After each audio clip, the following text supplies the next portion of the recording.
नाज़रीन आदाब, सियासत टीवी के तालीमी प्रोग्राम सियासत करियर गाइडेंस में आपका इस्तकबाल है। मैं हूं आपका मेज़बान मोहम्मद मुनीर और मेरे साथ मौजूद है माहिर तालीम एम ए हमीद। नाज़रीन, आज हमारा मौजू है एमसेट के बजाय एफसेट रख दिया गया है, तो उसमें क्या तब्दीली की गई है और कौन कौन से कोर्स शामिल होते हैं। ख़ास तौर पर एम को निकाल के पी रखा गया, तो पी के मकासद क्या है और कौन से कोर्स के लिए आप अहल हैं और इंट्रेंस की बुनियाद पर आपको क्या रैंक पे जो है सीट अलॉट की जाती है, उस बारे में आज बात करेंगे माहिर तालीम से। सर, जैसे कि आप जानते हैं कि अब जो है एमसेट को जो है एफसेट रख दिया गया है, तो इसके जो तब्दीली की वजूहात क्या है। तेलंगाना स्टेट में इंटरमीडिएट 10+2 के बाद इंटरमीडिएट एमपीसी और इंटरमीडिएट बाईपीसी तलबा के लिए जो अहम इंट्रेंस इम्तिहान एमसेट EAMCET हुआ करता था, इस साल 2024 में उसका नाम बदलकर एम निकाल कर पी कर दिया गया। एमसेट के बजाय एफसेट हो गया EAPCET, यानी engineering, agriculture, pharmacy common entrance test. पहले उसमें मेडिकल था, मेडिकल के कोर्सेज थे, पहले MBBS भी था, BOMS भी था, अब उसको निकाल कर सिर्फ फार्मेसी और एग्रीकल्चर है, इसीलिए इसको EAPCET कर दिया गया। इंटरमीडिएट MPC के उम्मीदवार के लिए इम्तिहान होगा, उनको एडमिशन होंगे इंजीनियरिंग में और फार्मेसी में। इंटरमीडिएट बाईपीसी के तलबा जो भाई साइंस स्ट्रीम के हैं, उनके लिए एग्ज़ाम होगा, उसके बाद एडमिशन होंगे, तो वो एग्रीकल्चर, वेटरनरी और फार्मेसी में, और फार्मेसी के साथ साथ उनको एडमिशन होगा बी फार्मेसी फार्माडी में। सर, इसकी अहम वजह क्या होंगी, क्यों बदल लिया गया है नाम और ख़ास तौर पर कोर्स को भी जो है अलग कर दिया गया है, तो इसकी ख़ास वजह क्या है। हाँ, सबसे अहम वजह यह है कि एक ही नाम चल रहा था EAMCET, और जो एम था उसमें मेडिकल का कोई कोर्स ही नहीं है। पी में फार्मेसी है, फार्मेसी में बी फार्मेसी है 4 ईयर का, फॉर्म डी है 6 ईयर का, और MPC वाले बाईपीसी वाले इन दोनों इस इंट्रेंस इम्तिहान के लिए दाखिले के अहल हैं। जबकि एमसेट में मेडिकल जो था MBBS BDS पहले वो एमसेट में था, और BHMS BAMS भी एमसेट में था, लेकिन 2017 से नीट आने के बाद मेडिकल के कोर्सेज नीट में चले गए और सिर्फ फार्मेसी, एग्रीकल्चर, वेटरनरी बाईपीसी के लिए और इंजीनियरिंग और फार्मेसी MPC के लिए रह गया। इसीलिए इसका नाम बदल कर एम निकाल कर पी कर दिया गया, बजाय EAMCET के अब होगा EAPCET। सर, EAP के बारे से हम बात कर रहे हैं, तो ये बताइए कि जो तवारीख आ चुके हैं तो उसमें क्या क्या है, रजिस्ट्रेशन कब करवाना है, लास्ट डेट क्या रहेगी। तेलंगाना स्टेट में तमाम अहम इंट्रेंस इम्तिहान के लिए Telangana state council for higher education ने हर एक का अपना शेड्यूल दिया, यानी इम्तिहान की तवारीख दी, फिर कन्वेनर और यूनिवर्सिटी का ऐलान किया। लेकिन सबसे पहले EAPSET का जो शेड्यूल आया है उसमें इसका बाज़ाब्ता उसका नोटिफिकेशन आ जाएगा 12 को, फिर 21 से इसका ऑनलाइन फॉर्म शुरू होगा, ऑनलाइन की लास्ट डेट रहेगी, और MPC और बाईपीसी के तलबा के लिए कंप्यूटर बेस्ड टेस्ट जो रहेगा वो 9 मई से लेकर 12 मई तक रहेगा। इस तरीके से एक शेड्यूल दिया गया, लेकिन अभी बाकायदा इसका एलामिया यानी नोटिफिकेशन जारी नहीं हुआ। सर, नोटिफिकेशन आने से कबल जो तैयारी की जाती है ख़ास तौर पर ऑनलाइन रजिस्ट्रेशन के लिए तो और कोर्स के इंतखाब के लिए, तो उस बारे में बताएं। हाँ, अब देखिए, 2 तलबा इंटरमीडिएट इम्तिहान लिख रहे हैं, इंटरमीडिएट के प्रैक्टिकल इम्तिहान लिए वो लोग अपने IP एग्ज़ाम के साथ साथ फौरी तौर पर इसका फॉर्म दाखिल करना होगा। अगर उनका रैंक अच्छा आता है, MPC के हैं, तो इंजीनियरिंग में जाएंगे, B या BTech करेंगे, उनके लिए option B pharmacy pharm D भी होता है, इवन बायोटेक्नोलॉजी भी होता है। वैसे ही इंटरमीडिएट बाईपीसी के तलबा अपने एकेडमिक इम्तिहान सेकेंड ईयर के साथ अगर वो EAPSET दिखते हैं तो उनको बी फार्मेसी, फार्मा डी और BSc एग्रीकल्चर, BSc हार्टिकल्चर और BVSc यानी वेटरनरी साइंस में भी एडमिशन इसी इंट्रेंस इम्तिहान के रैंक पर काउंसिलिंग के जरिए होगा। सर, एक सवाल ये भी है कि जैसे कि अगर किसी का सेकंड ईयर चल रहा है तो वो अप्लाई कर सकते हैं, अगर किसी का बैकलॉग है फर्स्ट ईयर तो क्या वो भी अप्लाई कर सकते हैं। हाँ, देखिए, यहाँ पर एकेडमिक इम्तिहान में कोई आपको सर्टिफिकेट इनक्लोज करना नहीं है जी।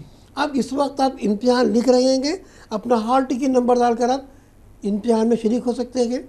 जब काउंसिलिंग होगी उस वक्त तो देखेगा कि आपके एमसेट के रैंक कितने हैं, इंटर में कि आपने पास हुआ नहीं। बास तलबा जैसा आपने बात की, बास तलबा इम्तिहान लिखते हैं लेकिन इंटर में फेल भी हो जाते हैं। हाँ। उनके लिए ASE एडवांस सप्लीमेंट्री एग्ज़ाम होता है इंस्टेंट, अगर वो पास करते हैं तो वो भी इस रैंक के ज़रिए अहल होते हैं। देखा नाजरीन, आपके अगर इंटरमीडिएट का आपका बैकलॉग है तो भी आप अप्लाई कर सकते हैं, और सेकेंड ईयर के तो एग्ज़ाम आप देते हैं तो उसमें लिए भी अप्लाई कर सकते हैं। अब सवाल ये पैदा होता है कि जो इंतखाब का मामला है, तो ऑनलाइन रजिस्ट्रेशन करते वक्त जो ख़ास तौर पर कोर्स होते हैं सर, उसके लिए क्या कैटेगरी रखी जाती थी? देखिए, एक एंट्रेंस इम्तिहान मुश्तरका है। तेलंगाना में सेट रखा गया CET कॉमन इंट्रेंस टेस्ट, और वो इंट्रेंस टेस्ट के साथ साथ ये बता दिया गया कि इस इंट्रेंस के तहत कौन कौन से कोर्सेस हैं जिनमें आप दाखिले के अहल होते हैं। तो हमारे पास अगर हम बात करेंगे कोर्सेज की, इंटरमीडिएट 10+2 MPC स्ट्रीम के लिए तो ई में इंजीनियरिंग आता है। इंजीनियरिंग में वो लोग BE BTech, चाहे वो JMT का हो, उस्मानिया का हो, वो तमाम BE BTech engineering under graduation course के लिए अहल है। किसी भी branch, civil, mechanical, electrical, IT तमाम के लिए MCET होगा। दूसरा उनके लिए होगा P में फार्मेसी, B फार्मेसी है 4 ईयर का, उसके लिए अहल होते हैं। फार्म D है 6 ईयर का, उसमें अहल होते हैं। उसके अलावा बास कोर्सेस BTech डायरी साइंस है, बायोटेक्नोलॉजी है, उसके लिए भी इंटरमीडिएट MPC के उम्मीदवार अहल हैं, और वो EAP सेट के ज़रिए ही दाखिला ज़रिए काउंसलिंग हासिल कर सकते हैं। इसी के साथ साथ इंटरमीडिएट BPC के तलबा जो हैं उनके लिए भी इंजीनियरिंग नहीं बल्कि उनके लिए फार्मेसी में B फार्मेसी और फार्म D है। और एग्रीकल्चर यूनिवर्सिटी जो अलग यूनिवर्सिटी है, horticulture university, BSc forestry, BSc horticulture, उसके अलावा BSc वेटरनरी साइंस उसके लिए है। तो वो फार्मेसी में B फार्मेसी, फार्मा D के अलावा बायोटेक्नोलॉजिकल कोर्सेज के लिए भी, बायोमेडिकल कोर्सेज के लिए भी EAP सेट के ज़रिए ही दाखिला हासिल कर सकते हैं। मुख्तलिफ़ कोर्सेज़ हैं, मुख्तलिफ़ ज़राए हैं, मुख्तलिफ़ रास्ते हैं आपके लिए जो इंतखाब करना चाहते हैं अपने कोर्स की बुनियाद पर, या आप जिस इंटरमीडिएट की जो कैटेगरीज़ पे रखते हैं, आप ताल्लु रखते हैं तो उससे आप आगे बढ़ सकते हैं। मगर बुनियाद है इंट्रेंस एग्ज़ाम्स का। तो इंट्रेंस एग्ज़ाम को लेकर जो सवालात पैदा होते हैं सर, जैसे कि ख़ासकर रैंक की बुनियाद पे एडमिशन होता है, या फिर किसी को रिजर्वेशन की बुनियाद पर एडमिशन होता है, या कोर्स की बुनियाद पर होता है, तो सबसे अहम जो मसला आता है वो आपके सामने अक्सर तलबा भी आके जो है इजहार करते हैं, तो वो बताइए आप। हाँ, देखिए, ये एक अहम सवाल है। इसका जवाब इस तरह है कि एकेडमिक इम्तिहान में आप पास होते हैं, फेल होते हैं, री एग्ज़ाम होता है, सर्टिफिकेट मिलता है। इंट्रेंस एग्ज़ाम में ना री एग्ज़ाम होता, ना वो सर्टिफिकेट दोबारा काम आता।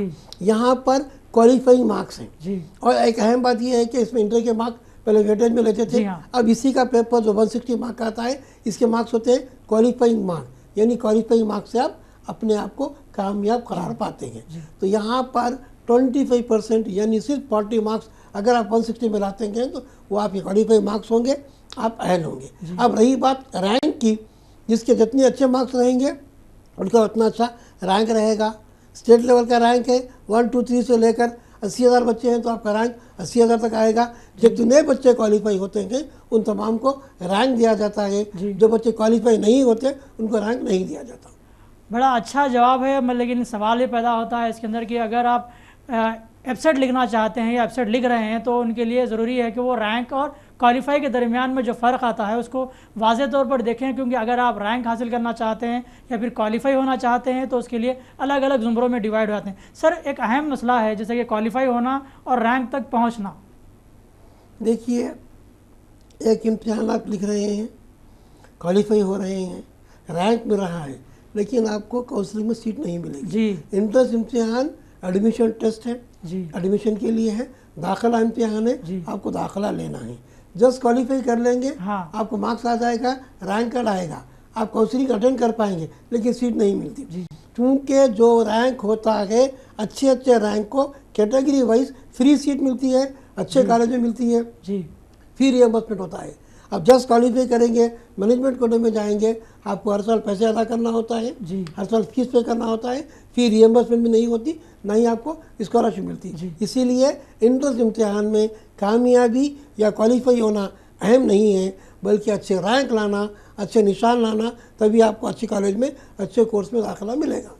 यकीनन इस फ़र्क को आप महसूस करेंगे, बल्कि रैंक की तरफ आप आगे बढ़ेंगे तो फिर आपको अच्छा कॉलेज भी मिलेगा, अच्छी पढ़ाई भी मिलेगी, अच्छे कोर्स में आप दाखिला भी ले सकते हैं, अच्छा तौर पर अपने आप को पेश भी कर सकते हैं। सर, हम देखते हैं कि रैंक को जो लेकर दौड़ धूप की जाती है तो ख़ास तौर पर तलबा तालिबात में मुसाबकत भी होती है, जैसे कि एंट्रेंस एग्ज़ाम जैसा री एग्ज़ाम भी नहीं होता। तो ये बताइए कि जो सवालात किस नमूने के आएंगे, क्या उसमें वेटेज नहीं रहा तो नेगेटिव पॉजिटिव मार्क्स भी रहेंगे? नहीं, देखिए, एमसेट में वेटेज था पहले 3 साल पहले कोविड-19 लॉकडाउन के बाद बंद कर दिया गया। पहले 20% वेटेज लिया करता था, जो 80% इसके मार्क्स थे, 75-25 थे। अब वेटेज को बर्खास्त कर दिया गया। दूसरी अहम बात, इसका पेपर पूरा मल्टीपल चॉइस क्वेश्चन होते हैं, MCQ, हर क्वेश्चन के 4 जवाब सही सेलेक्ट करना है और यहाँ पर निगेटिव मार्क नहीं है, लेकिन ये इम्तिहान पेपर बेस्ड टेस्ट नहीं है।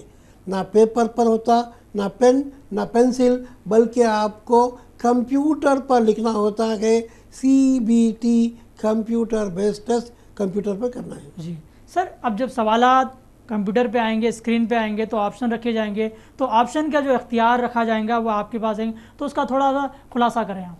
हाँ, यहाँ पर मैं तमाम तलबा को और सरपरस्तों को, नाज़रीन को मशवरा देता हूँ कि वो बच्चों को सिस्टम पर प्रैक्टिस करवाएं। जी, जैसा आपने बात की है, इस हवाले से हम बच्चों की सही रहनुमाई करते हुए उनको सही मशवरा देते हैं कि कई बच्चे ऐसे होते हैं वो 12 साल पढ़ते हैं, उनको पेपर की पेन की प्रैक्टिस होती है, वो डायरेक्ट कंप्यूटर पर नहीं जाते। यही वजह है कि इस बार भी जो कन्वीनर बनाए गए JNTUH, हैदराबाद का JNTU, वो बताते हैं कि कई बच्चे क्वालिफाई नहीं होते जी। वो लोग यहाँ पर टिक मार्क करते थे, OMR में बबलिंग करते थे। यहाँ पर डायरेक्ट क्लिक करना है। क्लिक करने से पहले उसकी प्रैक्टिस करें, उसको रिव्यू कर सकते हैं, चेंज भी कर सकते हैं, आखिर में उसको सेव करना होता है। तो लिहाजा तुलबा अगर कंप्यूटर पर प्रैक्टिस करेंगे तो उनके लिए ज़्यादा फ़ायदामंद रहेगा। सर, जैसा कि आपने बताया कि बहुत सारे यूनिवर्सिटीज़ का भी ये तजिया है कि अक्सर बच्चे जो है यहाँ पे ऑप्शन में आ जाते हैं लेकिन सेफ मोड में नहीं जाते, तो ये जो रुझान बदल रहा है, तो इस तरह से आगे बढ़ने के लिए क्या इक़दाम करने चाहिए ख़ासतौर पर? यहाँ पर अगर हम इसके जवाब प्रैक्टिकल वे में देखेंगे, जैसे आप इम्तिहान की तैयारी करते हैं, प्रैक्टिस करते हैं, हाँ। तो वैसे ही पेन पेपर के साथ कंप्यूटर पर प्रैक्टिस कीजिए।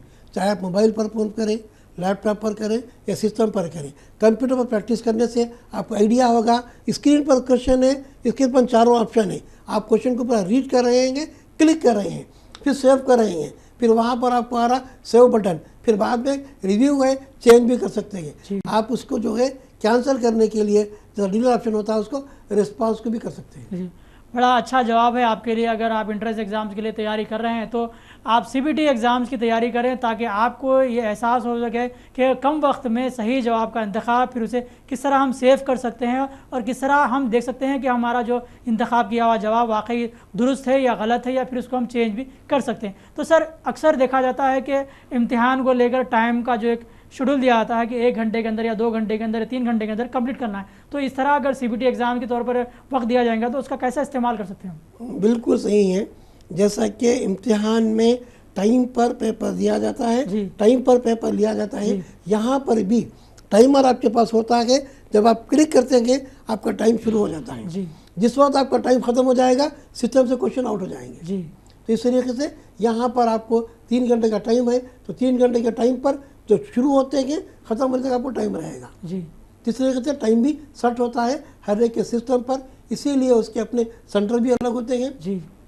हर स्टूडेंट के सामने सिस्टम होता, उसी पर उसे क्लिक करता हूँ। सर ये बताया कि लम्हों की ख़ता क्या साल को ज़ाय कर देती?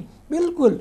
देखिए, अभी जैसा कि हमने पिछले सवाल के जवाब में बताया कि बाज़ तुलबा कंप्यूटर पर प्रैक्टिस नहीं करते, डायरेक्ट जाके सिस्टम पे बैठ जाते हैं और वो कई चीज़ों से वाकिफ़ रहते हैं, लेकिन वो सही जवाब दे नहीं पाते। इसीलिए हम आपकी रहबरी और मशवरे इस जरिए दे रहे हैं कि आप प्लीज़ और प्लीज़ कंप्यूटर पर प्रैक्टिस कीजिए।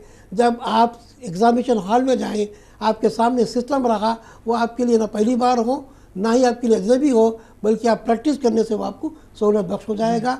आज भी MCET की साइट पर मॉक टेस्ट है, मॉक टेस्ट को क्लिक कीजिए। मॉक टेस्ट में आप कंप्लीट पेपर आता है, पूरे पेपर को आप टाइम के साथ कर सकते हैं।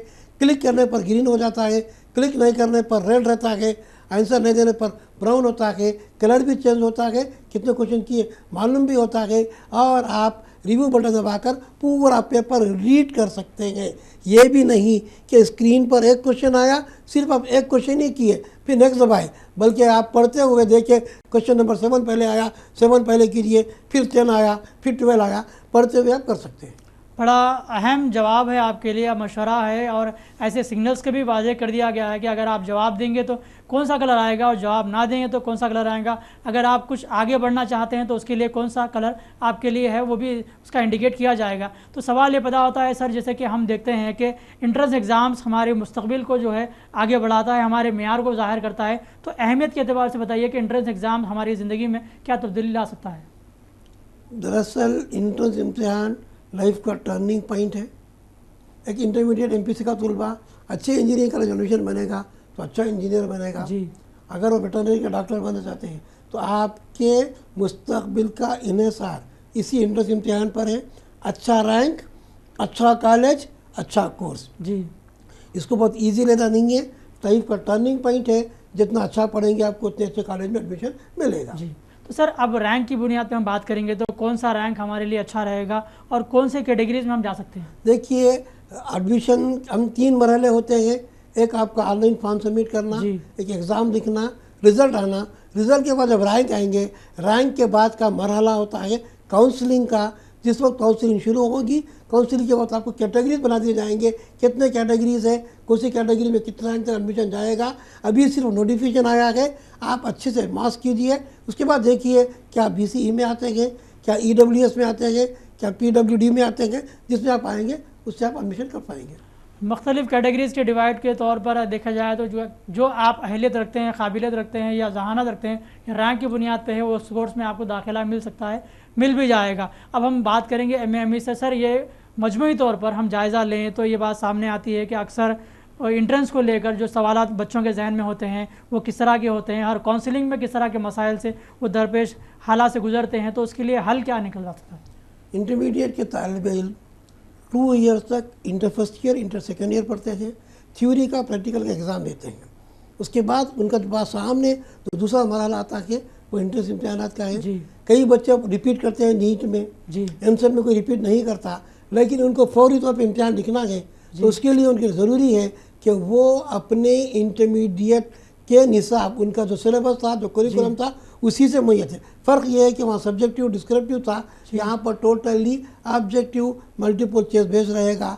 आप उसी सिलेबस के तेलुगु अकेडमी के स्टेट बोर्ड की पढ़िए, वही चीज़ आपकी जो पर MCET था EPSET में रहेगा, चाहे वो MPC के लिए हो चाहे वो BPC के लिए हो। जी। बहरहाल आज के इस प्रोग्राम के तहत हमने मुख्तलिफ सवालात के वेबसाइट के ताल्लुक से कि कौन कौन से कोर्स के लिए इंट्रेंस एग्ज़ाम रखे जाते हैं, ख़ासतौर इंट्रेंस एग्ज़ाम आपकी ज़िंदगी में जो बदलाव लाने वाला है और अच्छे रैंक की बुनियाद पर अच्छा कोर्स, अच्छा कॉलेज आपको मिलने वाला है और वहाँ से आपकी आगे की पढ़ाई बनती है, बल्कि आगे आप बढ़ते भी हैं और कुछ नाम भी रोशन करते हैं। मज़ीद कुछ आपके सवालात हैं जो जानना चाहते हैं तो हमारे इनबॉक्स में ज़रूर दें और MA हमीद से मुलाकात के लिए सुबह 11 था शाम 7 बजे के दरमियान शख्सी मुलाकात करें। अपने सवालात की बुनियाद पर अपने रास्ते खुद इख्तियार करें और उनसे मशवरे लें और मशवरे आपके लिए फ़ायदेमंद साबित होंगे। फ़िलहाल मोहम्मद मुनीर को और माहिर तालीम को इजाज़त दें। देखते रहें सियासत TV प्रोग्राम सियासत कैरियर गाइडेंस। अल्लाह हाफ़िज़।